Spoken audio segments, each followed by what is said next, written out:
안녕하세요 여러분. 프렌치 호떡의 이제 소민입니다. Ça y est. 축하해 소민아. Mais 딴따란따라란따란. 밖에 나갈 겁니다. I expect to see this drama in the top 10 next week. top 10 없으면 밖에 안 나가. 얼마나? Forever, I said. 촉소민이 왜 촉소민인지 증명을 했습니다. 이상한 변호사 우영우가 프랑스 넷플릭스에서 몇 위? 9. 9위에 진입을 했습니다. Mais vraiment, j'insiste sur le fait que c'est vraiment un truc assez ouf quand même parce que faut savoir que les Français, déjà regarder des trucs qui sont pas en français, ça les gave. En anglais, c'est chiant, mais bon, il y a les sous-titres et l'anglais c'est proche du français, ça va. Mais vraiment pour que les Français regardent un truc en coréen, une langue qui ne leur est absolument pas familière, avec des sous-titres en français, sans dubbing, français dubbing 엄청 좋아하잖아. Donc le fait que ce drama qui n'est pas un Netflix original, qui est un drama purement coréen diffusé par Netflix, arrive dans le top 10 de Netflix France, 엄청 큰일이다. Le succès de Extraordinary Attorney Who sur Netflix est incroyable. 67 millions d'heures visionnées durant la 5e semaine. En comptant les séries anglophones, le K-drama est deuxième après Sandman qui ne fait que 69 millions en une semaine malgré sa grosse campagne marketing. 근데 솔직히 말해서 밖에 안 나가겠다고 하고 나서 걱정했어 안 했어? 했어. I was just super relieved that I could trust people's taste a bit more. 맞아. Non, parce que je me rends compte, la semaine prochaine, c'est la fin de Extraordinary Attorney Who. Je suis sad, mon rendez-vous de chaque semaine est fini. MDR, je suis sortie 2 minutes, j'entends le générique de Extraordinary Attorney Who Young-woo qui sort de la télé de mes voisins. I see my neighbors got good taste. Je suis trop influençable, c'est grave, je viens de remettre tout mon parcours scolaire scientifique à cause d'une série Extraordinary Attorney Who. J'ai fait spé maths physique et maintenant je veux être avocate là. Pardon, et l'épisode sur le chef de l'armée de libération des enfants, Extraordinary Attorney Who. Extraordinary Attorney Who, il est en cours mais incroyable. Extraordinary Attorney Who, mon drama préféré de 2022. 아 그리고 그 말을 했지. 오랜만에 네 나라가 자랑스럽다. Yes. 내 나라 한국이라니까. Je comprends pas, qu'est-ce que tu veux from me? 그럼 프랑스 너한테 뭔데? Hein? Bon allez, next. Bon! So, French to the hoe to the top. 굿 투더 덕 투더 좋아 해주세요. 오늘 아침에 이상한 변호사 우영 9화 봤습니다. It was a 울보 catastrophe. No. Je suis très bouleversée. 나는 한국 사람이기 때문에 한국 사회에 어떤 교육 시스템이 있고 지금 사교육이나 이런 부분들이 어떤 문제점을 가지고 있는지에 대해서 많이 인지를 해온 상태란 말이지. 근데 너는 이제 프랑스 사람으로서 그런 한국 드라마를 볼 때 어떤 기분이 드는지 궁금해. 나는 작가가 이 편에서 정말로 다이렉트로 직구를 던졌다고 생각해. Well, direct hagué, oui, mais ce qui diffère des autres dramas, j'ai trouvé que ce drama, il s'est mis au niveau des enfants. D'habitude, on a toujours ce point de vue adulte, ce point de vue sociétal sur la question de l'éducation. Et là, pour la première fois, j'ai ressenti le point de vue, les voix des enfants, en fait, à travers lui. 대한민국 어린이의 적은 학교와 학원 그리고 부모다. Et je pense que c'est pour ça que l'auteur a choisi de mettre en avant le dialogue entre lui et les enfants, qui est un dialogue effectivement simple et très direct parce qu'il s'adresse à des enfants. 그들은 어린이를 놀지 못하게 한다. 그들은 행복한 어린이, 건강한 어린이를 두려워한다. Et à travers ça, il a réussi à faire entendre la voix de ses enfants. 그들은 불안해하는 어린이, 고통받는 어린이, 복종하는 어린이를 원한다. Enfin, pour moi, c'était vraiment 좋은 선택이었어. 이 에피소드가 호불호가 굉장히 갈리더라고. 별로 안 좋게 평가하는 분들은 에피소드가 너무 자기적이었다. 메시지가 뭔지는 알겠는데 그걸 너무 다이렉트리 드러내고 부모들을 굉장히 악하게 그렸고 아이들을 납치를 한 거잖아, 일종의 사실. 학원 안 가는 버스에 탑승한 걸 환영한다.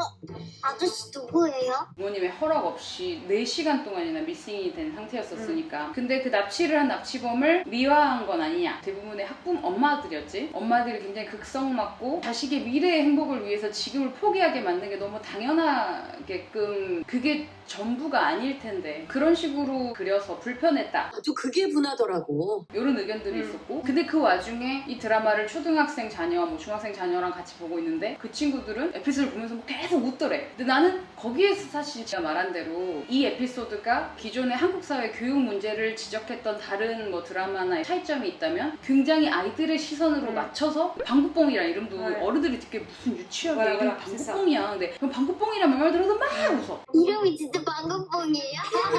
진짜 별것도 아닌 거 가지고 웃어. 그런 애들이 3차 방정식을 풀고 있는 거야. 이 3시부터 10시까지 수학 문제를 푸는 게 초등학생의 미션이라고요? C'est vrai qu'il y a une chose avec laquelle il faut pas se méprendre à propos des parents, c'est que c'est clair qu'ils sont loin d'être parfaits, c'est clair qu'ils sont responsables de l'éducation de leurs enfants, mais ce sont des personnes qui sont prises dans un système, dans une société société où ils ne peuvent que s'adapter. C'est-à-dire que s'ils décident d'aller à l'encontre de cette société pour le bonheur de leur enfant, que va devenir l'enfant? Parce que la société ne va pas changer du jour au lendemain. Donc, 애들 인생이 어떻게 되겠어요? de manière générale, disons qu'il y a vraiment quelque chose à propos de ce drama qui traite du fond et de la forme à chaque fois. Par exemple, à travers le cas de Pangupong as well.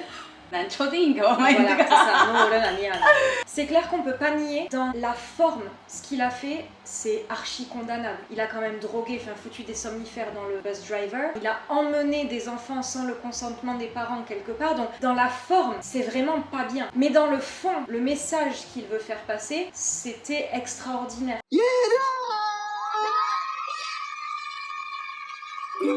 Vraiment touchant et bon. Pour ces parents-là, c'est pareil. Dans la forme, dans la surface, on a envie de critiquer ses parents. Vous les laissez vivre de cette façon, vous les tuez au travail. Mais dans le fond, c'est la société qui fait devenir les parents et les enfants de cette façon. Donc ce drama, il rappelle à travers plein de métaphores comme ça, l'importance qu'on doit toujours accorder au fait de réfléchir au fond et à la forme. Par exemple, Chilpalhue et So, il y a une métaphore aussi à propos du fond et de la forme où la première fois qu'il visite Sodokdong, vraiment t'es émerveillé, il y a du soleil, tous les habitants sourient. C'est vraiment presque un conte de fées. Tout le monde a l'air d'une bonté, d'une loyauté incroyable, soudée. Mais finalement, tu te rends compte que la deuxième fois qu'il le visite, il suffit d'une averse, d'un changement de météo pour que ce village perde toute sa splendeur. It's like the rain washed away all the beautiful side of the village. That much it shows how everything can be fragile when it comes and face the society, the reality. La loyauté c'est génial, mais la loyauté ne devient réelle et concrète que dans le choix. Parce que dès qu'on a donné le choix à ces personnes-là d'être dédommagées financièrement plutôt que de choisir la loyauté envers leur village, il y en a énormément qui ont choisi la thune. 형님은 워낙 잘 사시잖아.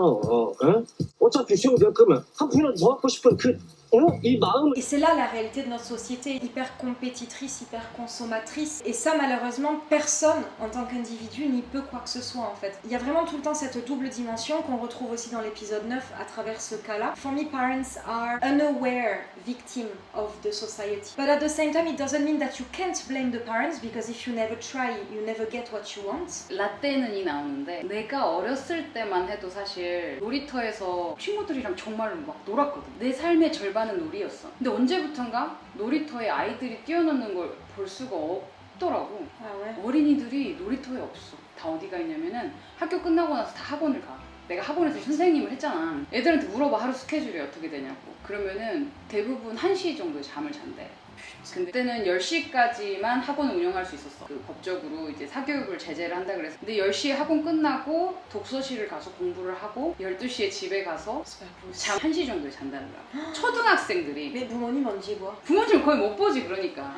그 무진 학원에 때 자물쇠반이라 그래서 초등학생 아이들을 밤 10시까지 아예 나가지도 못하게 하고. 무진학원은 자물쇠반이라서요. 학원 끝날 때까지 아무도 밖에 못 나가는 거예요. 밥도 안 먹이고. 무진학원 다닐 때는 밤 10시까지 아무것도 못 먹었어요. 화장실도 2번까지만 갈 수 있고. 화장실 가고 싶으면 손들어서 허락받고 가야 돼. 그 이상을 가게 되면은 쫓겨나게 되는 그런 시스템을 가지고 있다고 나왔잖아. 근데 그게 실제로 있었다고 하더라고. 나도 되게 충격을 받았는데 또 학부모들한테 동의서를 써가지고 체벌까지 오케이. 근데 내가 실제로 이제 학원에서 일하면서 정말로 말을 안 듣는 애가 한 명 있었어. 초등학교 4학년인데 내 엄마가 진짜로 괜찮으니까 애를 때려달라고 하더라고. 폭력이라는 것도 순환되는 거고 또 익숙해지는 거고 그 친구가 차라리 그냥 때리세요라고 말을 하는 게 내 마음이 정말 슬프게 왔었거든. 근데 네가 말했듯이 모두가 다 이 시스템의 희생양이라고 생각해. 한국이라는 사회의 또 특수성이라는 게 있는데 워낙에 인적 자원밖에 없다. 이 나라가 발전하기 위해서는 사람들이 더 배우고 더 열심히 일해야지 나라를 부강하게 만들 수 있다라는 걸 세뇌받으면서 자랐거든. 나도 마찬가지로. 근데 그게 점점 더 치열하게 심각해지는 것 같아. 사회에 이제 빈부가 생기고 하다 보니까 위로 올라가려면 너는 더 열심히 해야 돼. 안 그러면 시궁창 같은 삶을 살게 될 거야. 그런 공포와 불안감을 아이들한테 주입을 시키면서 성장을 시키는 거지. 한국 사회가 세계적으로 급성장한 데에는 사실 이런 뭐 교육적인 엄청난 투자 같은 것들도 분명히 있겠지만은 그 안에 분명히 골마가는 문제들이 있을 거고 우리가 그걸 인지하지 않으면 이런 드라마들이 많이 나오고 있잖아. 우리가 그냥 재미로만 보고 지나버리는 드라마로 그냥 남게 되면 이 골마있는 문제가 해결이 안 될 거잖아. 조금 더 그 다이렉트한 메시지를 실질적으로 받아들이고 그래 말 그대로 해방을 좀 시키려는 노력이 필요할 때라는 거지 이제는. Il y a vraiment des ça qui sont très forts dans le drama. Par exemple, 그들은 대한민국의 법과 제도를 조정해 어린이들을 더 바빠지게, C'est vraiment des répliques qui sont très concises et très fortes 더 나빠지게 만들어 어른이 되기도 전에 세상과 등지게 만든다. dans le but de vraiment vouloir donner cet impact. Tout au long du drama, on peut voir le processus normal d'une journée banale pour ces enfants. Moi, la chose qui m'a frappée, c'est que vraiment, il n'y a aucune place à l'imprévu, aucune place à la créativité, c'est-à-dire que c'est un planning qui est préparé de A à Z et qui est répété encore et encore, avec un même objectif en tête, qui est généralement le même pour quasiment tous les enfants, d'arriver à SNU, d'arriver à telle université. Et pour des enfants, c'est terrible parce que c'est vraiment eux qui peuvent apporter ce regard nouveau sur le monde. Mais si on les formate dès leur plus jeune âge à avoir le même rêve, à prendre la même direction avec les mêmes méthodes, pour moi, c'est se tirer une balle dans le pied, quoi. Et là aussi, il y a une réplique de Pangoupon quand il dit 그 기발한 놀이를 해야겠다는 그 생각이 상술에 찌든 어린이 캠프 체험 없는 체험 학습을 만드는 겁니다. Et ça, c'est trop vrai. À tout le temps vouloir pousser tout le monde à atteindre ces choses extraordinaires, qui sont généralement les mêmes choses, ça n'est plus extraordinaire, ça devient ordinaire. Et pour justement encourager nos enfants à faire quelque chose d'extraordinaire, il faut leur laisser l'espace suffisant pour trouver leur propre extraordinaire. 하늘 보고 있을 때 떠가는 구름만 보고 휘죽거려도 그 순간 어린이가 그거 보고 미소 짓고 행복하다면 그게 진짜 놀이에요. Et ça a été bien montré aussi dans l'épisode, quoi.